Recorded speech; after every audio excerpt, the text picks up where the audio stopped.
आपल्या जिल्ह्यातल्या मराठ्यांनी मोर्चाच्या तयारीला लागा असं आवाहन मराठा आंदोलक मनोज जरांगेंनी केले।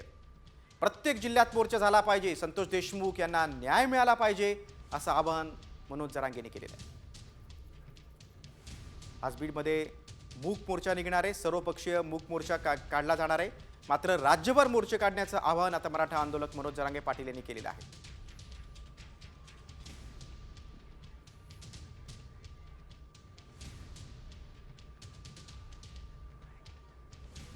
सामाजिक 18 पगड जातीचे लोक, संतोष अण्णा देशमुख माझे बंधू, आमच्या कुटुंबाचा आधार, ज्यांनी संपवला त्या आरोपीला अटक करून फाशीची शिक्षा द्यावी या मागणीसाठी सर्व आज रस्त्यावर उतरत आहेत। पण हे आंदोलन आता केवळ किंवा ही मागणी केवळ कुटुंबीयापुरती नाही राहिली, तर ती सगळ्यांची झालेली आहे। तो वेगवेगळ्या समाजातल्या सगळ्या घटकांचा एक लढा झालेला आहे। हा, नक्कीच। जे माणूस म्हणून घेतो ना आपण स्वतःला, त्या माणसासाठीचा हा लढा आहे। आणि ज्या माणसाला इतक्या क्रूरपणे संपवलं त्या माणसासाठी उभा राहिलेला हा लढा आहे। ह्याच्यामध्ये सर्व लोक आहेत, सर्व घटका म्हणजे सर्व समाजातील सर्व घटक ह्याच्यामध्ये सहभागी आहेत। ह्याच्यामध्ये कोणीही मागं राहिलेलं नाही, न्याय मागण्यासाठी सगळे पुढे येत आहेत। हा संताप आहे, आक्रोश आहे। 18 दिवस झाले आरोपींना अटक होत नाही। हे नेमकं घडून आणलं जातंय का काय? कुटुंबियाची काय भूमिका, म्हणणं काय? आम्ही आणि आमचं गाव सगळं सुन्न झालेलं आहे। आम्ही आत्तापर्यंत मागतोय न्याय। आम्हाला आत्तापर्यंत अपेक्षित होतं की सगळे आरोपी अटक करून त्यांना शिक्षा व्हायला पाहिजे, पण तसं काही झालं नाही। आणि ह्याच्यात काय होतंय ते ह्या सगळ्या यंत्रणेचं आम्हाला सांगण्याची गरज आहे आणि त्यांनी स्पष्टीकरण देणं गरजेचं आहे, आम्हाला कुटुंबाला पण आणि समाजाला पण, की हे काय होतंय ते। हे केवळ पोलीस चालढकल करतायत का? इथले पॉलिटिकल पर्सन जे प्रेशर करतायत ते चालढकल करतायत का सरकारच या सगळ्या प्रक्रियेमध्ये आरोपींना पाठीशी घालते? तेच त्यांनी स्पष्टीकरण दिलं पाहिजे। आपण कसं सांगू शकणार ते काय करतायत? आपण त्यांनीच विचारलं पाहिजे, सरकारने विचारलं पाहिजे यंत्रणेला, आणि यंत्रणेला समाजाला सांगितलं पाहिजे।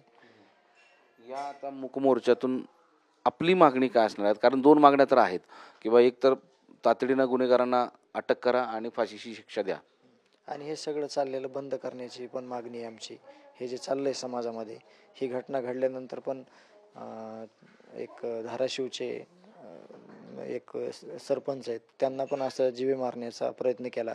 हे आपण जे लढतोय आपल्या न्यायासाठी आणि हे सगळं थांबण्यासाठी, आणि कुठंतरी एक चांगल्या गोष्टींची अपेक्षा आहे की ह्यानंतर अशा गोष्टी नाही झाल्या पाहिजे।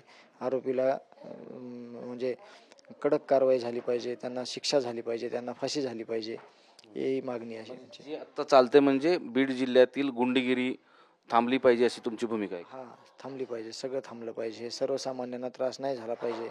आमचे बंधू ते पण एक सर्वसामान्यच होते, सर्वसामान्यालाच असं नाही झालं पाहिजे, कुणालाच असं झालं नाही पाहिजे। त्यांनी सगळं जे प्रक्रिया आहे हे सगळी बदलायला पाहिजे आणि समाजाला न्याय मिळाला पाहिजे। कुटुंबीय तर या मागणीसाठी आग्रही आहेत की न्याय मिळाला पाहिजे, पण हा न्याय मिळत असताना बीड जिल्ह्यामधली जी गुंडगिरी आहे, दादागिरी आहे, ती थांबली पाहिजे आणि पुढच्या काळामध्ये अशा घटना घडू नये असं कुटुंबियांचं मत आहे, आणि त्यामुळं या मोर्चामध्ये ते सहभागी होत आहेत। राधा आपल्यासोबत आहे। तुझ्या वेदना आणि तुझं दुःख बापाच्या पलीकडे कोणीच जाणू शकत नव्हतं। आज तू काल रेणापूरमध्ये मोर्चात सहभागी झाली होती, तुझं ते अश्रू बघून महाराष्ट्रसुद्धा रडल्यासारखी स्थिती होती। आज तू मोर्चामध्ये सहभागी होते। आज पण म्हणजे आम्ही पहिल्यापासून जे म्हणतोय की आम्हाला न्याय पाहिजे, आणि न्याय हा याच्यामुळे पाहिजे की जे म्हणजे समजा बीड जिल्ह्यात किंवा इतर म्हणजे दुसरीकडे जे आहे, जे चांगले लोक आहेत, जे माझे आज वडील चांगले होते, म्हणजे ज्यांनी समाजासाठी कार्य केलं, आणि म्हणजे ते समाजासाठी झुंजत असताना त्यांच्यावर हा अन्याय होतोय, तर बाकीच्यांचं काय? म्हणून हा न्याय मिळाला पाहिजे। हा मोर्चा आपण म्हणजे मोर्चाच्या द्वारे सांगत आहोत की आम्हाला न्याय हा मिळालाच पाहिजे, आणि असेच हे ठिकठिकाणी मोर्चे निघत आहेत। त्या मोर्चामध्ये पण आम्ही सहभागी होत आहोत, आणि तुम्ही पण मोठ्या संख्येने या मोर्चामध्ये सहभागी होऊन आम्हाला म्हणजे आपल्या सर्वांनाच न्याय मिळवण्याचा आपण प्रयत्न करू, आणि हा न्याय आपल्याला मिळालाच पाहिजे। बरोबर, हा सामाजिक लढा झालेला आहे, त्यासोबतच एक पॉलिटिकल लढा सुद्धा दिसतो आहे। असं एक सांगितलं जातं की याच्यात राजकारण केलं जाते, पण याकडे कुटुंबीय कसं पाहतात, तू कसं पाहत? म्हणजे आम्हाला तर काय वाटतं यामध्ये काहीच न होता आपण सर्वांनी एक येऊन म्हणजे जसं आता ह्या न्यूज चालल्यात की लेकींची हाक आहे, या लेकीच्या हाकेला तुम्ही या आणि तिला न्याय मिळवून द्या. तर मी तुमच्याकडे एकच मागणी करते की आपण सर्व एक आहोत ना, मग असं वेगवेगळं याच्यामध्ये दुसरं काही न आणता आपण सर्वांनी एक व्हावं. आणि माझ्या वडिलांना तसेच म्हणजे मला तर वाटते की आपल्याला सगळ्यांनाच न्यायाची गरज आहे. हा जो अन्याय वाढत आहे ह्याला आपण कमी करून आपल्या स्वतःसाठी, माझ्या वडिलांसाठी, माझ्या कुटुंबासाठी आणि सर्वांसाठी न्याय मिळवून घेऊ. ही न्यायासाठी तू अर्थ हाक मारते आहे, पण अशा स्थितीमध्ये त्या गुन्हेगाराला सुद्धा पाठीशी घालत असल्याचा आरोप काही जण करतायत. याबाबत मला माहित नाहीये त्याच्या मागे कोण आहेत, काय आहे. फक्त आम्ही एकच मागणी करतो की आपण सर्वांनी एक होऊन आपला न्याय न्याय मिळवून घेऊ आणि माझ्या वडिलांना न्याय मिळवून देऊ. तू इतक्या विनम्रपणे आणि प्रामाणिकपणे म्हणताय की न्याय मिळाला पाहिजे, ही भूमिका आहे. पण हा न्याय मिळत असताना जोपर्यंत आरोपीला अटक होत नाही, तोपर्यंत ती पुढचं पाऊल टाकलं जाणार नाही. आणि याच्यामध्ये पोलिसांची सुद्धा संशयास्पद भूमिका वाटते, सरकारची वाटते. तुझं काय म्हणणं आहे? पोलिसांना आणि सरकारला काय सांगणं आहे मुलगी म्हणून? त्यांना पण एक सांगणं आहे, कारण की आपल्याला हे अन्यायापासून दूर जाऊन आपल्याला न्यायाकडे जायचंय आणि हा न्याय तर आपल्याला मिळवायचा आहे. त्यासाठी मी सर्वांना एकच विनंती करते, जे आरोपी आणखीन अटक नाही आहेत त्यांना तुम्ही लवकरात लवकर अटक करा. त्यांच्यावर कठोरात कठोर कारवाई करून जे न्यायाची प्रक्रिया आहे ती पुढे चालवा आणि लवकरात लवकर आपल्याला न्याय मिळवून घ्या.